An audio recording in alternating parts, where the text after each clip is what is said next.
All right, 3, 2, 1. We're live. Welcome back to the 24-Hour Hood Retail Show. Thank you so much for joining us. Today we'll be talking about the top 10 mistakes to avoid for a beginning investor. We're your hosts, Eddie and Britt. Let's get to it. Let's get it.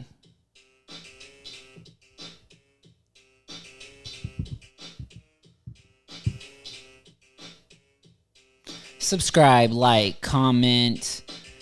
Make sure you guys leave that subscription there on YouTube or Spotify or wherever you're watching this. We are back in it. How you doing today, Britt?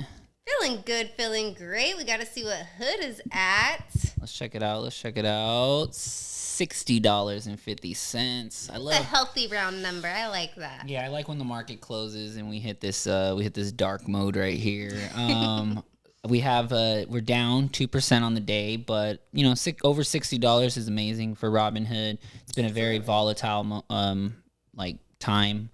I guess 3 months on. This whole year's just been pretty volatile. But now we're in recovery mode though, so it feels good. We're no longer in a sea of red. Yeah, I wish we dropped this video 3 months ago, but I think it's just good to have a refresher up of what not to do, because most people would realize because of the V-shaped recovery, we're basically back. So if you sat on your hands the whole time, you're good, right? Absolutely. And if you DCA'd into some positions, as long as you didn't panic sell, I think that you're going to be okay. Also, I think this is a great opportunity for people who did see, okay, the market ran up quite a bit since 2020. And maybe you were looking for some entries. And I think that this is a great time to really see what you can do with some generational wealth once you get your hands on it. Yeah, I want to say Robinhood has done great this year. Amazing. But when I'm looking at my index funds, I'm still basically where I was 2 years ago. So that kind of gets scary. But that's just another reminder to be buy while it's low. These are opportunities. And yeah, this is just a good time to go over what exactly not to do. A lot of investors want to make moves. You want to hedge. You want to make a trade. You want to somehow get some benefits out of being in the volatile market. But sometimes all you have to do is avoid doing some things. And I think that's what today's show will be about. Sometimes sitting on your hands and doing nothing is the actual thing to do. So we'll go ahead and get into it then. Boom, the top 10 beginning investor mistakes to avoid. So we'll go ahead and jump right in here. But before we do, I do have a current problem that I'm dealing with. And I sold covered calls while Robinhood ran up. And so I have some covered calls this week at 63. Obviously Robinhood's at 60, so I still have some space, but that's the stuff that gets me nervous is you sit there, you're waiting so long for something to happen, and you're I own 100 shares. I might as well make some money on it. Boom. Then you kind of have to navigate this after. So that's kind of an advanced thing that I'm dealing with right now, but most of you guys won't have to deal with that because today we're talking about what beginner investors do. That'll be for our intermediate class. Yeah, and so these will kind of shine around just the stuff that I've done and the stuff that Brittany's done in our own portfolios in the past that has kind of set us back, or maybe we learned a lesson. Or shaped us for success for our future. That's right.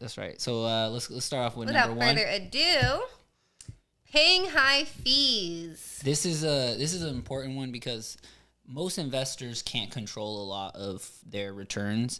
And what I mean by that is you have no control over the company. You have no control over what management does. And so the things that you actually can control is your allocation and your expenses, which if you're paying high fees anywhere, that's where this comes into play. It's you can avoid a lot of mistakes just by buying an index fund, buying a ETF that has a low expense, rather than paying high fees to a traditional brokerage. Yeah, and when you're using a traditional financial advisor, you're paying their salary.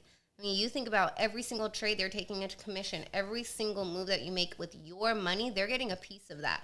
And some people are okay with that. Some people are married to the ways of old where they're okay going to the brick and mortar, knowing that they're paying somebody's salary for their child's college. I can't wrap my head around that. I really can't. So I think robo-advising is the way to go, or a mix of both.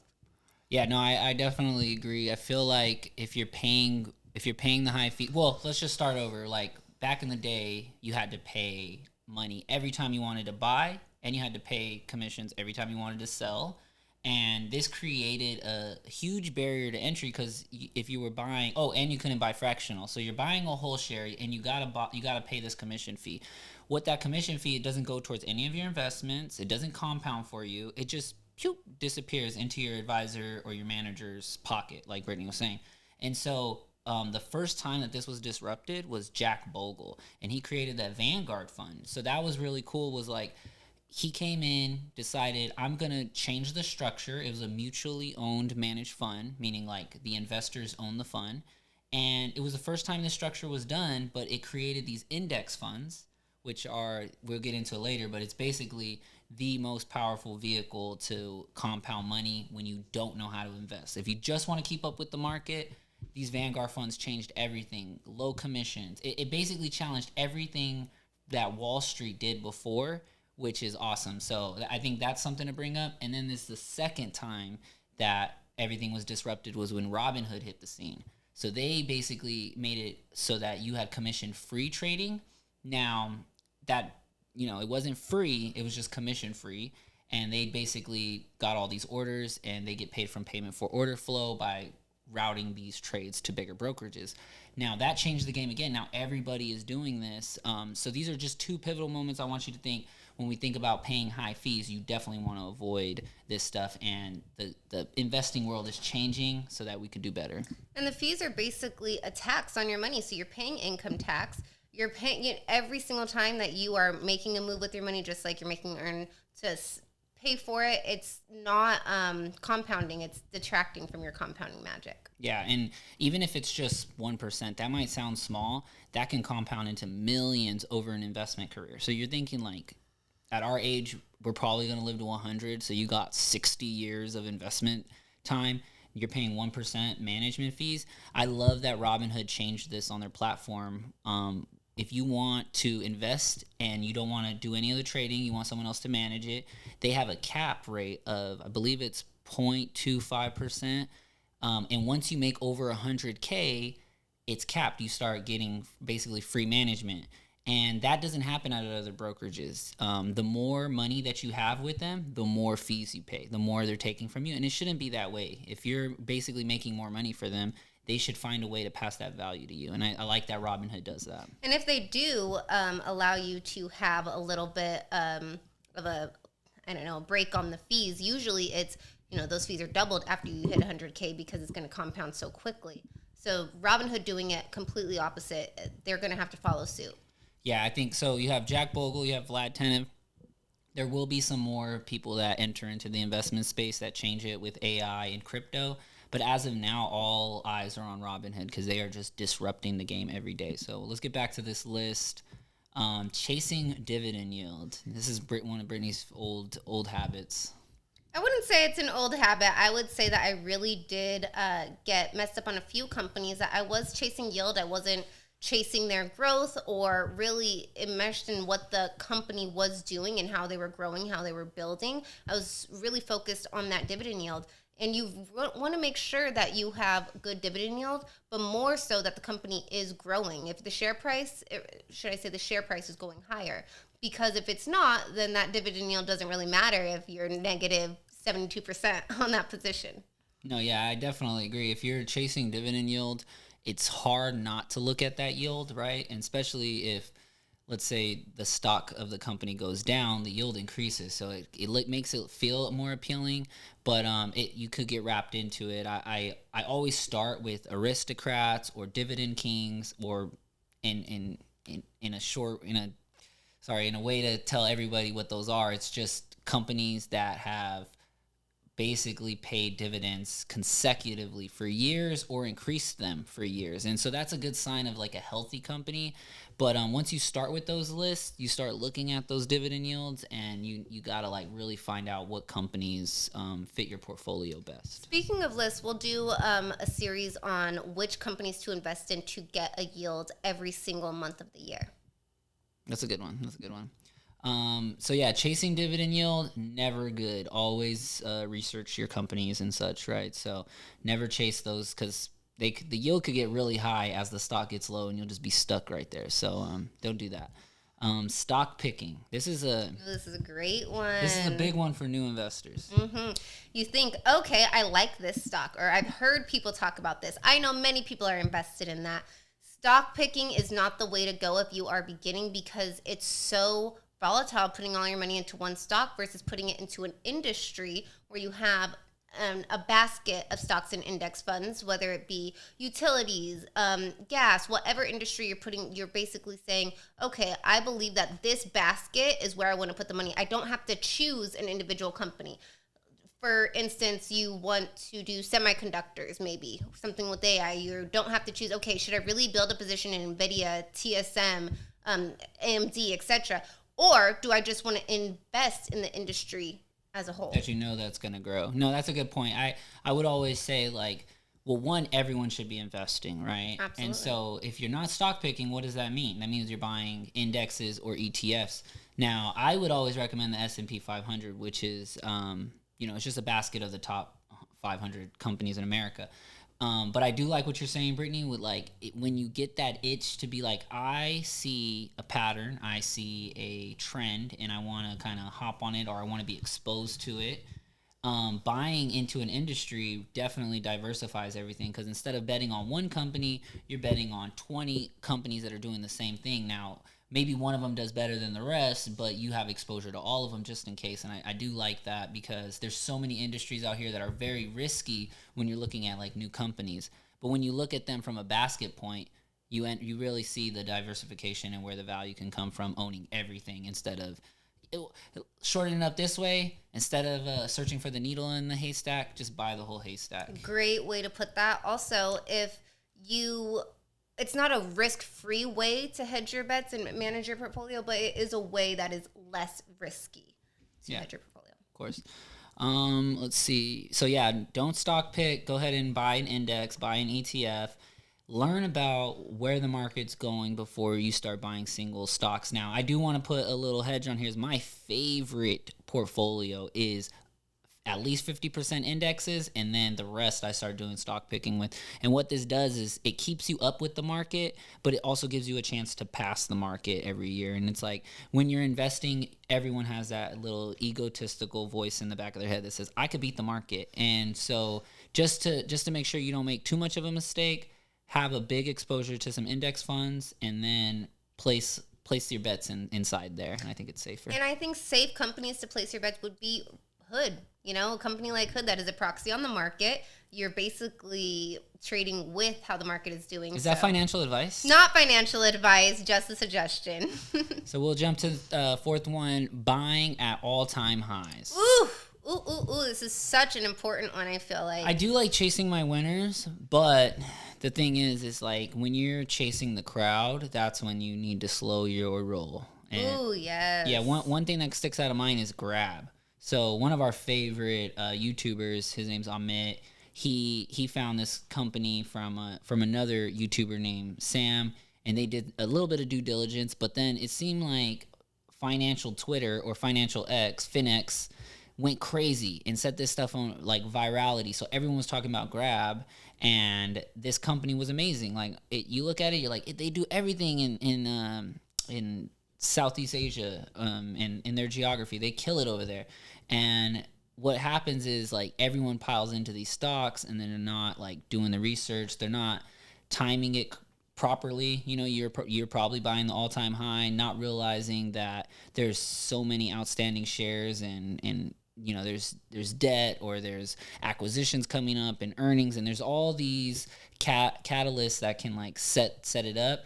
You're over here busy FOMOing into the all-time high price instead of like strategically going at it, right?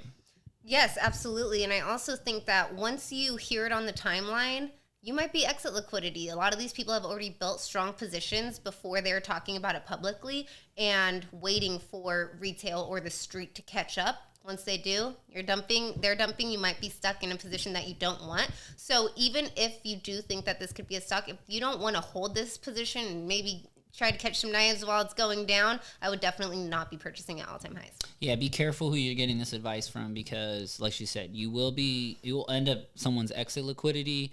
It kind of reminds me of a recent story of Hims running up, and that guy Martin Shkreli was like, he just released that he was shorting it the last 2 weeks or something like that, which is just crazy because he's actually the one having YouTube pumping it up, telling people why Hims is great. He's also has a background in pharmaceuticals, so his word has some pull.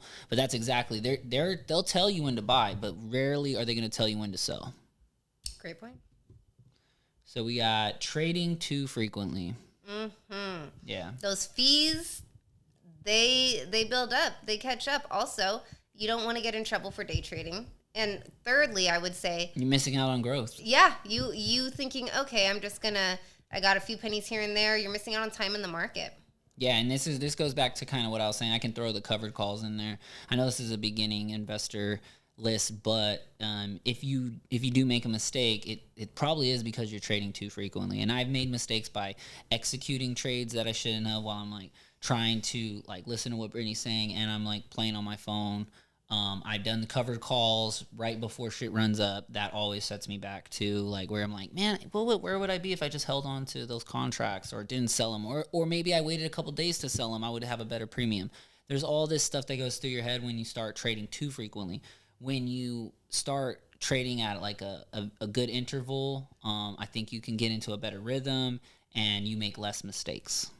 I think I would say I'm more of a traditional investor. When it comes to crypto, I'm definitely a trader, and it can get messy. You really do have to say, okay, is this a move I want to make right now? Especially if it's a currency that you want to have a position in. You don't need to be trading your Bitcoin all the time. Like obviously make some ends while you can, but I wouldn't say just try to be switching in and out, especially when it comes to traditional. Yeah, sometimes it just pays better to sit on your hands and just let it happen. Because it's like, if I would have sold stuff or made bad trades in April when everything was down, that would have just been the worst thing. I mean, I emptied a lot of my cash out before things hit the bottom, and that still makes you feel mad because you can't time it perfectly. But yeah, if you avoid the frequency of it and avoid, jumping up and trying to make money every day, I think you'll go a little farther. Not to be confused, over trading and dollar cost averaging, not the same thing. Trading is selling, making sure that you're getting rid of. So attempting to time the market. Yeah, that's it right there, because it's not about timing the market. It's about time in the market. That's right. So if you're trading from 10 and you sell it at 20 and then you buy it back at 30, like you're not making money, you're not compounding that magic either. If you just held at 10 and sold at 30, you can get some money out of that. But I think just trying to time the market is horrible. Of course, place some bets, get it out, but don't do it with some money that you can't lose. Do not try to place a huge bet just because an earnings is coming or the Fed is going to be decreasing interest rates. Like, you want to place your bets where you think you can, but never do it all. Like, never go all in on one of these. Never bets. Full port. Yeah, because you can time the market, and this is the thing is like you can try to time the market, but it might not work out perfectly for you in that time. And it's like everything you said could probably happen next week when all your options are already expired, and you were just too early and you placed all your bets this week instead of next week. So I think just like knowing like, hey, let me do a little here, let me do a little here. Whenever you get that feeling, itch the scratch, but do not like make yourself bleed. You know what I'm saying? The amount of people that said, "Is this a good time to start a position in Hood at 36 in April?" I said, "Yeah, this is a great time. We only went down to 33. I don't know. We could go lower. If you didn't buy that dip at 33, I mean, what were you doing?" And now people still don't have a position, thinking it could go lower. It could go lower. I don't want to be down 2% on this position. That's okay. Deploy more capital. Yeah, and that's just another risk of also going back to stock picking. It's like you buy a stock and it goes down 2% because something happened with that company. That's on you. You buy a basket of stocks and one thing happens with that company. You look at that. You look at your pricing. Nothing changes. You know what I'm saying? So it's like just make sure you're doing what's right for your strategy. And yeah, like all of these, I love this list because all of them kind of weave in and out of each other. Yeah, so they all build on each other. I do want to say lastly on that one, know why the share price is going down. A share price could be going down because they're switching CEOs. A share price could go down because they just acquired a company, which is going to lead to massive growth. So know why things are happening and why things are changing. Panic selling. Ooh, don't be a panicking. Panicking Skywalker. This is just goes back to trying to time the market. Is like you're selling because you're panicking, but you're investing money that you don't have. You're investing money that you need like ASAP. You got your rent in the stock market. You're being emotional, and you need to stop, and that will lead to panic selling. So what I would always say is like try to take some profits whenever you really feel like this is too good to be true. Just take a little bit. Don't take it all because you want it to win. You want to ride out. But if you just take a little bit here and there, I think you can strengthen that muscle of like, oh, I feel like selling, and then you, instead of panic selling everything, you just took a little bit off top. But again, just avoid it in general. If you feel like this was not part of the plan, then don't sell it. Just stay there because you don't lose until you sell. The same way that you're not a failure until you quit, you're not taking a loss until you sell. So yeah, you could be 30% down on a position that day, but as long as you don't sell, you're not realizing that 30% loss. As long as you stay in, maybe DCA way out on the way down, maybe just hold that position until it corrects itself. But as long as you're not selling, you're not losing. And DCA without research. So what Brittany was saying, when you're like trying to time the market and you're seeing this stock that you like, it's falling or it's going up, whatever. You can dollar cost average up or down. Do some more research. Find out why. And this could lead to two things. This could lead to you saving a lot of money because you saw news that was actually bad, or you saw fundamentals that changed and you decide that's not a good buy.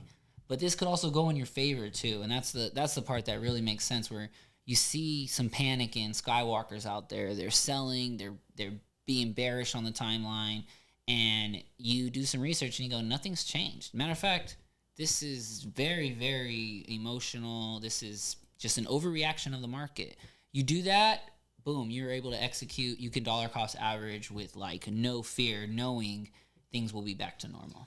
For this last recent market correction in April with all the trade war talk and the tariffs talk, it seemed like retail kept a steady head. And it seemed like the hedge funds, the analysts were actually the ones panicking this time. And retail collected some wins on that. That's right. Panicking Skywalkers. We skipped ahead on one. Oh, it seems like those are, that's fine. That's fine. Investing without strategy.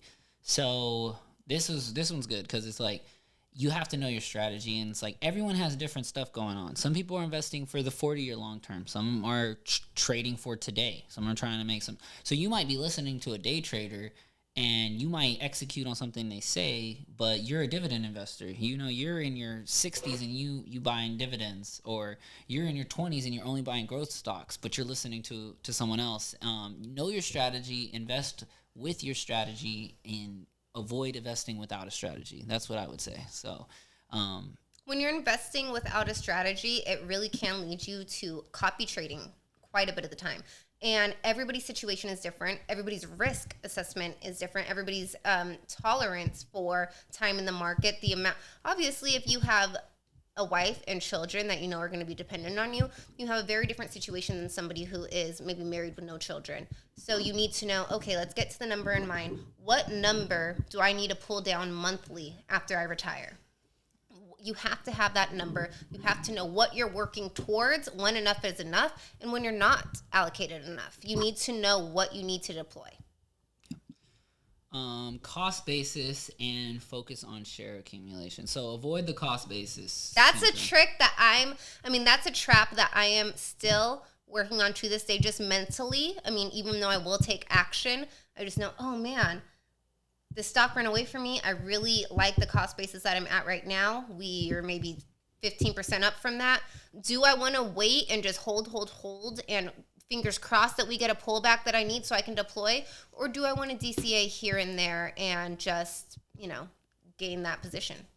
Yeah, and I would say share accumulation is always more important than cost basis. If you buy one share of Robinhood at $8, it doesn't matter because there's someone else who has 100 shares at $25, and that because their cost basis is way higher, they have more pull, more skin in the game. I think it's just important to remember that it's all about the accumulation. It's not about the cost basis.